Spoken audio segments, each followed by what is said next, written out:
Assalamualaikum warahmatullahi wabarakatuh. Kami dari kelompok 7 akan mempresentasikan mengenai sistem informasi eksekutif dan sistem pakar. Kelompok kami terdiri dari saya Anissa, lalu teman saya ada Fitria, Imelda Oktaviani, Ranadia Kanza, dan juga Rika Risalam. Yang pertama kita akan membahas mengenai sistem informasi eksekutif. Nah, pertama-tama, apa sih eksekutif itu?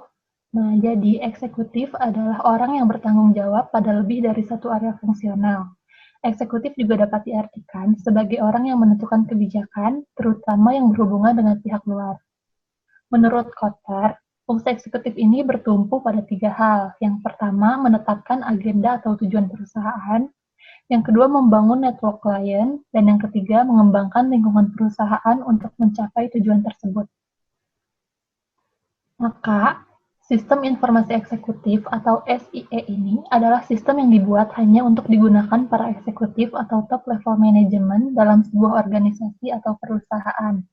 Nah, kemampuan SIE ini dapat memberikan dukungan komunikasi elektronik, mempunyai kemampuan menganalisa, serta mempunyai alat pengorganisasian. Kemudian ada kebutuhan sistem informasi eksekutif. Jadi kenapa sistem informasi eksekutif itu ada? Untuk memudahkan level eksekutif untuk memantau langsung perusahaan dan organisasinya.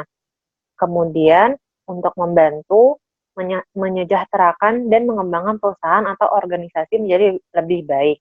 Sistem informasi eksekutif itu berisi pertama, kegiatan yang dilakukan dalam waktu tertentu, kedua, kinerja level manajerial dan jabatan yang ada di bawah-bawahnya, kemudian bagaimana kondisi keuangan dan finansial dari perusahaan, keempat, lingkungan kerja dan budaya yang ada di perusahaan, dan yang kelima, nilai perusahaan dalam bursa saham. Selanjutnya adalah faktor-faktor penentu keberhasilan dalam penggunaan sistem informasi eksekutif ini menurut Rockhart dan DeLong. Pertama, sponsor eksekutif yang mengerti dan berkomitmen. Eksekutif tingkat puncak atau bisa disebut CEO ini berfungsi sebagai sponsor eksekutif dengan mendorong penerapannya. Lalu ada sponsor operasi. Jika sponsor eksekutif sibuk dapat diberikan kepada eksekutif yang lebih rendah, misalnya wakil presiden eksekutif.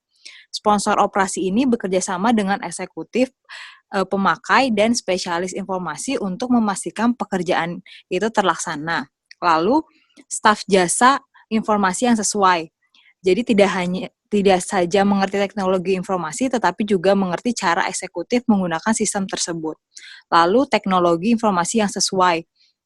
Dan selanjutnya, manajemen data. Data harus selalu mutakhir dengan mengidentifikasi tanggal dan jam dimasukkan dalam sistem. Juga perlu dianalisis melalui drill down dengan bertanya kepada manajer data. Selanjutnya, kaitannya yang jelas dengan tujuan bisnis. Sistem informasi eksekutif ini harus berhasil memecahkan masalah-masalah spesifik atau untuk memenuhi kebutuhan yang dapat ditangani teknologi informasi. Implementasi IIS di rumah sakit. Jadi, IIS adalah sekumpulan teknologi yang menampilkan informasi untuk para high-level management. Menurut penelitian Izhariman dan kawan-kawan tahun 2017, salah satu fungsi IIS adalah mendapatkan informasi berupa laporan indikator pelayanan rumah sakit dengan cepat dan tepat untuk mengukur standar pelayanannya. Sistem ini membutuhkan data warehouse melalui proses ETL pada data operasional rumah sakit dan menampilkan hasil analisis data dengan teknik online analytical processing. Proses pembentukan IIS di rumah sakit menurut penelitian Izhariman dan kawan-kawan tahun 2017. Yang pertama adalah definisi kebutuhan. Jadi di proses ini kita menetapkan usernya siapa dan kebutuhannya seperti apa. Contohnya usernya adalah kepala bagian rekam medis. Nah, kebutuhannya adalah melihat bor dan lain-lainnya untuk melihat bagaimana standar pelayanan daripada rumah sakit. Nah, yang kedua adalah analisis data. Jadi analisis data ini kita menggunakan metode ETL, jadi extract, transform, dan load. Extract adalah proses memilih dan mengambil data. Transform yaitu mengubah data yang tadi sudah kita pilih di ekstrak untuk difilter sesuai dengan kebutuhannya. Sementara load yaitu memasukkan data-data yang tadi sudah terfilter ke dalam data warehouse. Nah, yang ketiga adalah perancangan aplikasi dalam bentuk UML.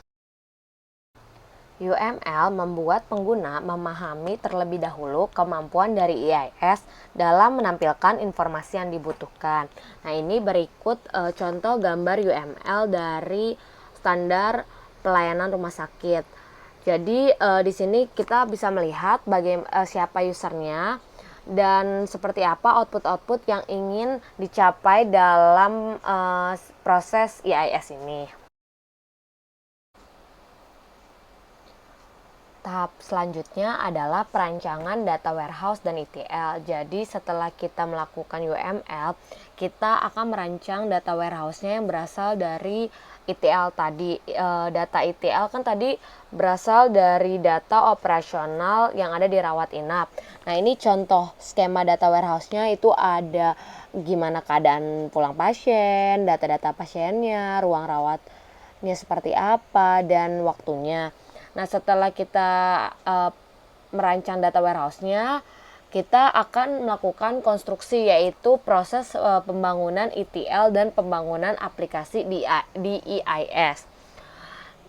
Selanjutnya, proses penyebaran, yaitu proses implementasi daripada ETL dan IIS tadi yang sudah kita rancang. Kita coba nih seperti apa. Dan yang ketujuh adalah pengujian sistem. Jadi pengujian sistem ini bisa dengan black box testing ataupun juga dengan kuesioner. Jadi black box testing ini yaitu pengujian yang dilakukan hanya mengamati hasil eksekusi melalui data uji dan memeriksa fungsional dari softwarenya. Nah, kalau kuesioner itu kita tuh menilai indikator-indikator yang dievaluasi seperti kualitas sistem, penggunaannya seperti apa, kualitas informasinya, kepuasan pemakai, dampak individu, dan dampak organisasi. Nah, ini berikut implementasi dari ETL dan IIS di rumah sakit. Jadi, hasil IIS-nya di rumah sakit ini kita bisa melihat nih dashboard indikator dari rumah sakit. Apa aja sih yang bisa kita lihat? Kita bisa melihat bornya, turnover-nya, NDR, GDR, average loss-nya, jumlah pasien masuk dan keluar, serta status keluar pasien. Jadi dari data-data ini kita bisa menilai standar pelayanan rumah sakit kita seperti apa. Selanjutnya kita akan membahas mengenai sistem informasi pakar. Sistem ini dikembangkan pada tahun 1960-an oleh Al Corporation. Lalu di pertengahan tahun 1970, sistem ini dikembangkan untuk mendiagnosa penyakit. Nah, sistem pakar ini dibuat untuk mendiagnosa penyakit yang dibuat oleh Bruce dan Edward yang diberi nama MYC. Penyakit pertama yang dilakukan diagnosa oleh sistem ini adalah penyakit meningitis dan juga infeksi bakterinya. Menurut Alter mengkategorisasikan sistem pakar sebagai tipe sistem untuk membuat keputusan sesuai hasil algoritma. Nah, pengertiannya sendiri, menurut Pratiwi, sistem pakar ini merupakan sistem yang berbasis komputer yang mengadopsi fakta, penalaran, dan pengetahuan manusia, sehingga dapat menyelesaikan permasalahan seperti yang dilakukan serupa seorang pakar atau ahli dalam bidangnya. Selain itu, pengertian sistem pakar menurut Listiono, sistem pakar merupakan sistem komputer yang menyamai kemampuan pengambilan keputusan dari seorang pakar. Sistem ini merupakan program komputer yang mampu menyimpan pengetahuan dan kaidah dari domain pakar yang khusus. Nah, pada intinya, sistem pakar ini digunakan untuk aktivitas pemecahan masalah, yaitu seperti decision making atau pembuatan keputusan, knowledge fusing atau pemanduan pengetahuan, designing atau pembuatan desain, planning atau perencanaan, forecasting atau perakiraan, regulating atau pengaturan, controlling atau pengendalian, explaining atau penjelasan, diagnosa, prescribing atau perumusan, advising atau pemberian nasihat, dan juga tutoring atau pelatihan. Nah, siapa saja sih yang bisa menggunakan sistem pakar? Jadi, orang yang bukan pakar, untuk meningkatkan pengetahuan, kemampuan, dan penalarannya bisa menggunakan sistem ini. Selain itu, pakar sebagai asisten yang berpengetahuan dan dapat juga digunakan oleh orang yang ingin menambah pengetahuan dan pengalaman. Lalu, alasan pengembangan dari sistem ini yang pertama, pakar manusia bersifat mahal karena banyaknya biaya yang diperlukan untuk menggunakan jasanya. Alasan yang kedua, pakar manusia tidak bertahan selamanya karena manusia bisa pensiun dari pekerjaannya atau meninggal dunia. Lalu alasan yang ketiga adalah tugas yang biasanya memerlukan seorang pakar akan dibantu oleh sistem ini. Ada 6 ciri dan karakteristik dari sistem pakar. Yang pertama, kemampuan sistem pakar sesuai dengan kemampuan khusus atau spesifik pakar tersebut. Yang kedua, pengetahuan sistem pakar merupakan suatu konsep, bukan berbentuk numeris. Yang ketiga, informasi dalam sistem pakar ini tidak selalu lengkap subjektif, tidak konsisten, subjek terus berubah dan tergantung pada kondisi lingkungan, sehingga keputusan yang diambil itu tidak mutlak ya atau tidak, akan tetapi menurut ukuran kebenaran tertentu. Lalu ciri yang keempat, kemungkinan solusi sistem pakar terhadap suatu permasalahan adalah bervariasi dan mempunyai banyak pilihan jawaban yang dapat diterima. Yang kelima, perubahan atau pengembangan pengetahuan dalam sistem pakar dapat terjadi setiap saat. Dan ciri karakteristik yang keenam, keluaran sistem bersifat rekomendasi. Selanjutnya adalah tipe sistem pakar. Ini ada 3 berdasarkan struktur programnya. Pertama adalah program mandiri, di mana sistem pakar ini murni dan berdiri sendiri. Artinya program utamanya tanpa mengandung subrutin yang memakai algoritma konvensional. Lalu program terkait. Ini sistem pakarnya dikelilingi program lainnya, artinya sebuah subrutin yang akan dipanggil oleh program utama. Lalu program terhubungkan. Sistem pakar ini merupakan program yang dapat berhubung dengan paket program lainnya. Selanjutnya adalah perbedaan sistem konvensional dan sistem pakar. Di sini, kalau sistem konvensional itu informasi dan pemrosesannya biasanya jadi satu dengan program.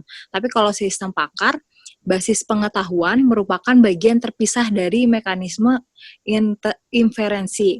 Lalu, biasanya kalau di sistem konvensional ini, tidak terlalu menjelaskan alasan mengapa suatu masukan data diperlukan atau bagaimana suatu keluaran diperoleh. Tapi kalau di sistem pakar ini penjelasan adalah bagian yang terpenting. Di sistem konvensional, pengubahan aturannya cukup sulit, sedangkan di sistem pakar dilakukan dengan mudah. Sistem konvensional hanya akan beroperasi jika sistem tersebut sudah lengkap. Tapi kalau sistem pakar, dia dapat beroperasi hanya dengan beberapa aturan saja. Lalu di sistem konvensional juga eksekusinya dilakukan step by step. Sedangkan kalau di sistem pakar ini eksekusi programnya dia dilakukan pada semua basis pengetahuan. Dan di sistem konvensional ini dia harus menggunakan data. Sedangkan kalau sistem pakar menggunakan pengetahuan si pakar. Sistem konvensional tujuan utama penggunaannya itu adalah efisiensi. Sedangkan kalau sistem pakar tujuan utamanya penggunaannya adalah efektivitas. Lalu, orang-orang yang terlibat dalam sistem pakar.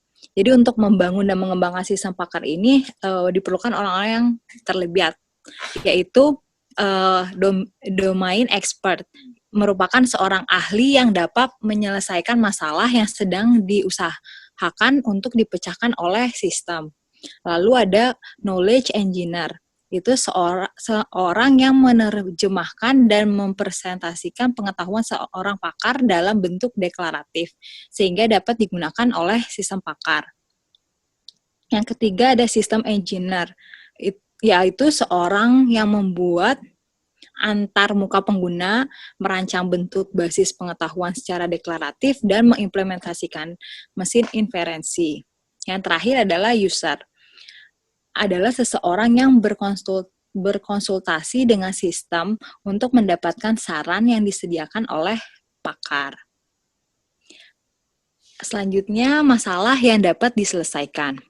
Pada dasarnya, sistem pakar ini diterapkan untuk mendukung aktivitas penyelesaian masalah.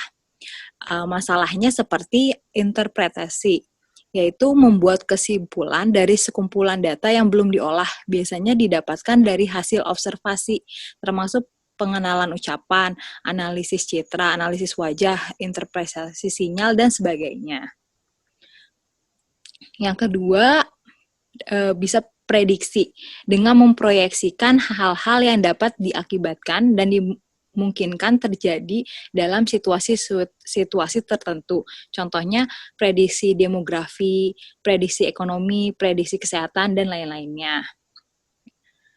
Selanjutnya, diagnosis, yaitu untuk menentukan sebab malfungsi dalam situasi kompleks yang didasarkan pada gejala-gejala yang teramati, diagnosis medis, elektronik, mekanis, dan sebagainya. Bisa masalah desain, menentukan konfigurasi komponen-komponen sistem yang cocok dengan tujuan-tujuan kinerja tertentu yang memenuhi kendala-kendala tertentu. Contohnya perancangan sistem. Lalu ada perencanaan. Di sini untuk merencanakan serangkaian tindakan yang akan dapat mencapai sejumlah tujuan dengan kondisi awal tertentu, misalnya perencanaan keuangan. Lalu pengawasan dan monitoring. Dengan membandingkan hasil dari pengamatan dengan kondisi yang diharapkan. Contohnya computer aided monitoring system. Lalu debugging dan repair, yaitu menentukan dan menginterpretasikan cara-cara untuk mengatasi malfungsi. Contohnya, menentukan solusi terhadap suatu kerusakan. Selanjutnya, instruksi, dengan mendeteksi dan mengkoreksi defisiensi dalam pemahaman domain subjek. Contohnya dengan melakukan instruksi untuk diagnosis. Lalu pengendalian, yaitu mengatur tingkah laku suatu environment yang kompleks. Contohnya, melakukan kontrol terhadap interpretasi. Ada lagi seleksi, dengan mengidentifikasi pilihan terbaik dari sekumpulan kemungkinan. Lalu simulasi, yaitu pemodelan interaksi antara komponen-komponen sistem. Lalu terakhir ada pengawasan, dengan membandingkan hasil pengamatan dengan kondisi yang diharapkan. Selanjutnya adalah kelebihan dari sistem pakar. Sistem pakar ini dapat membuat orang awam memiliki pengetahuan dan bertindak seperti seorang pakar atau expert. Lalu yang kedua, informasi apapun yang diterima tetap dapat membuat sistem pakar bekerja. Yang ketiga, sistem pakar dapat bekerja lebih cepat sehingga meningkatkan produktivitas. Yang keempat, sistem pakar ini selalu aktif dan konsisten dalam memberikan jawaban dan perhatian terhadap hasil dari masukan pengguna. Lalu, yang kelima, sistem pakar ini dapat menjangkau jarak yang luas dan jauh. Dengan menggunakan sistem pakar, si pengguna ini seolah-olah bisa berkonsultasi langsung dengan si pakar. Dan yang terakhir, yaitu sistem pakar ini memiliki kemampuan dalam memecahkan masalah yang kompleks dan rumit yang hanya dikuasai oleh si pakar. Tapi sistem pakar juga memiliki kekurangan, yaitu si sistem pakar ini hanya dapat menangani pengetahuan yang sudah dimasukkan ke dalam sistem saja, dan hasilnya sudah pasti sesuai dengan alur inferensi yang dimasukkan. Jadi agar dapat bersifat dinamis dan berubah dari waktu ke waktu, maka basis pengetahuan ini harus selalu di-update.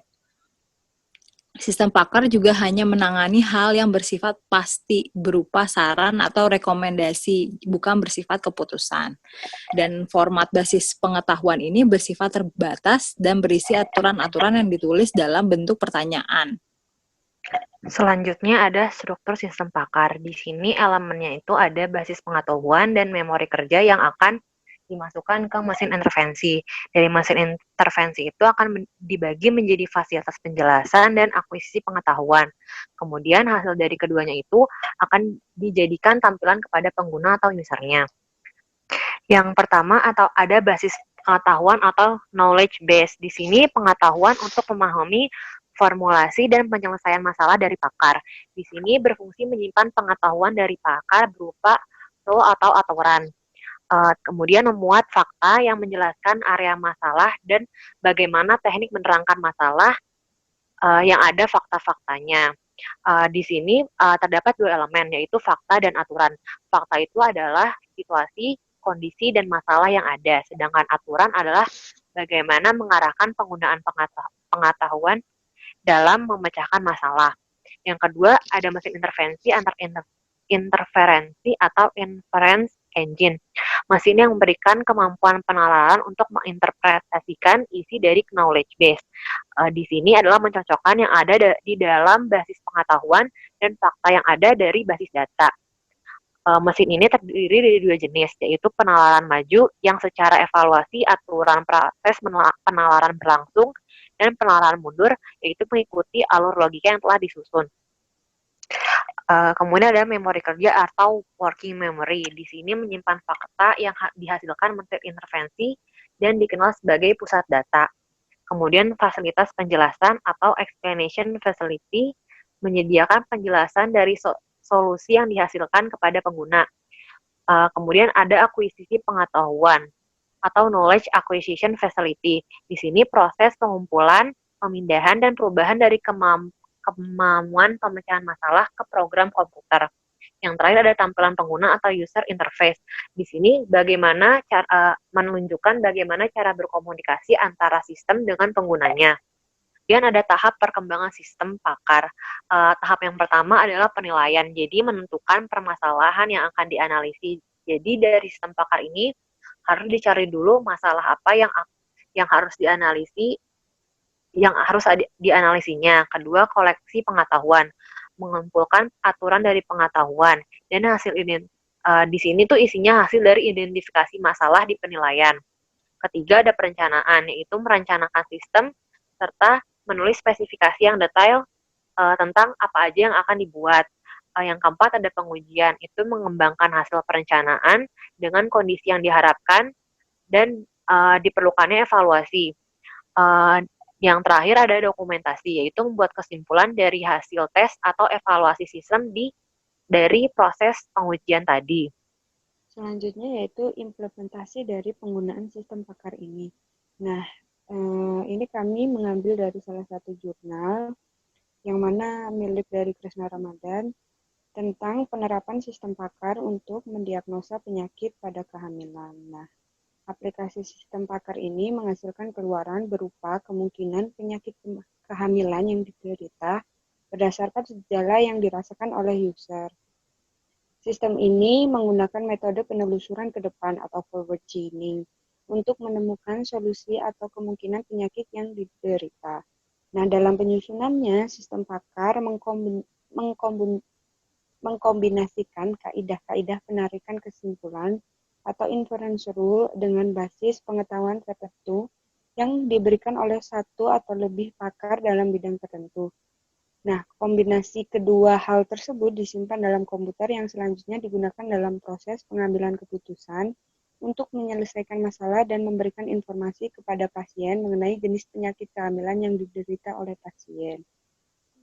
Nah, kalau tadi sebelumnya sudah dijelaskan bahwasanya pada sistem pakar ini menggunakan algoritma, maka kalau di dalam pengaplikasian atau implementasi dari sistem pakar yang ada di jurnal ini, algoritma pakarnya itu ada 3, yaitu terdapat yang pertama modul penerimaan pengetahuan atau knowledge acquisition mode. Proses pengumpulan pengetahuan yang akan digunakan untuk pengembangan sistem dilakukan dengan bantuan knowledge engineer. Peran knowledge engineer adalah sebagai penghubung antara satu sistem pakar dengan pakarnya. Yang kedua yaitu modul konsultasi atau consult mode. Sistem berada pada posisi memberikan jawaban atas permasalahan yang diajukan oleh user. Sistem pakar berada dalam modul konsultasi. User berinteraksi dengan sistem dengan menjawab pertanyaan-pertanyaan yang diajukan oleh sistem. Jadi pada bagian ini tuh nanti akan muncul beberapa pertanyaan. Nah, itu akan dari usernya harus menjawab apakah dari pertanyaan itu jawabannya iya atau tidak. Kemudian nanti akan begitu seterusnya. Kemudian yang ketiga yaitu modul penjelasan atau explanation mode, menjelaskan proses pengambilan keputusan oleh sistem, bagaimana suatu keputusan dapat diperoleh. Nah, dari tahapan sebelumnya yaitu yang menjawab beberapa pertanyaan, nanti akan hasil akhirnya yaitu pengambilan keputusan atau kesimpulan dari beberapa pertanyaan yang sudah diajukan tersebut. Kemudian yang kedua yaitu basis pengetahuan. Nah, isi dari basis pengetahuan adalah fakta-fakta dan aturan yang dipakai oleh beberapa pakar dengan dilandasi pengetahuan. Nah, penerapan sistem pakar ini nantinya yang diperoleh dari pengalaman beberapa pakar untuk mempresentasikan pengetahuan digunakan metode kaidah produksi yang biasanya ditulis dalam bentuk jika maka. Nah, ini untuk tabel pakarnya. Jadi dari ketika di awal seorang knowledge engineer harus memasukkan seluruh tabel pakar mengenai penyakit-penyakit apa saja yang akan kemungkinan yang akan diderita oleh ibu hamil. Nah, rule-rule pada pakar yang tadi sebelumnya seperti yang dijelaskan tentang jika maka contohnya seperti ini. Jika mual dan muntah dan wajah pucat dan nyeri panggul dan terdapat bercak darah dan kesadaran menurun dan tidak menstruasi dan nyeri pada seluruh bagian perut, syok, nyeri bahu dan nyeri perut yang disertai perut menegang, maka penyakitnya adalah kehamilan ektopik. Jadi pada rule-rule yang dimasukkan di dalam sini yaitu ketika seorang user memasukkan keluhan dari seorang pasien, misalnya pasien mengeluh mual, kemudian disertai muntah, kemudian disertai dengan wajah pucat atau hasil-hasil dari pemeriksaan itu juga bisa dimasukkan ke dalam sini. Untuk yang kedua yaitu pohon keputusan pakar. Nah, proses pengoperasian diubah ke dalam bentuk pohon keputusan. Hal ini dilakukan agar proses penyelesaian masalah lebih mudah dilakukan. Sistem pakar ini menggunakan metode pelacakan ke depan atau forward chaining dan menggunakan metode penelusuran backward search. Metode ini digunakan untuk mencapai kesimpulan yang terbaik dengan waktu yang relatif singkat tanpa mengurangi tujuan yang akan dicapai. Nah, ini merupakan bentuk dari implementasi sistem pakar ketika kita memulai dari aplikasi sistem pakar tersebut. Implementasi dari aplikasi sistem pakar dilaksanakan dengan cara pertama dengan menekan tombol diagnosa di menu utama yang kemudian akan muncul pertanyaan yang harus dijawab oleh user dengan jawaban ya atau tidak seperti pada gambar berikut. Jadi seperti tadi kayak yang di rule-rule-nya itu ketika pertanyaan apakah pasien muntah atau mual gitu, jawabannya ya atau tidak. Kemudian berlanjut setelahnya yaitu setelah proses menjawab beberapa pertanyaan yang akan tercetak hasil akhir atau solusi dari sistem pakar, di mana pengguna juga akan mendapatkan informasi mengenai penyakit yang mungkin diderita beserta solusi pencegahan dan pengobatannya yang akan diberikan. Nah, setelah beberapa pertanyaan nanti yang muncul itu kemudian sudah dijawab, maka pada form analisa akhir yang tertera pada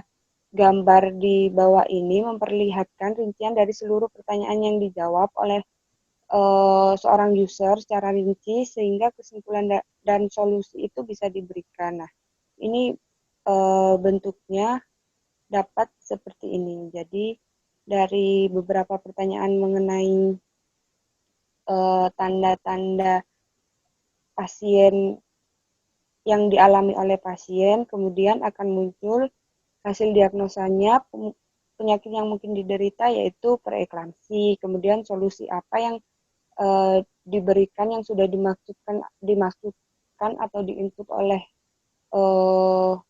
sistem sebelumnya akan muncul di dalam halaman ini. Itu tadi penjelasan mengenai sistem eksekutif dan sistem pakar dari kelompok kami. Terima kasih atas perhatiannya. Wassalamualaikum warahmatullahi wabarakatuh.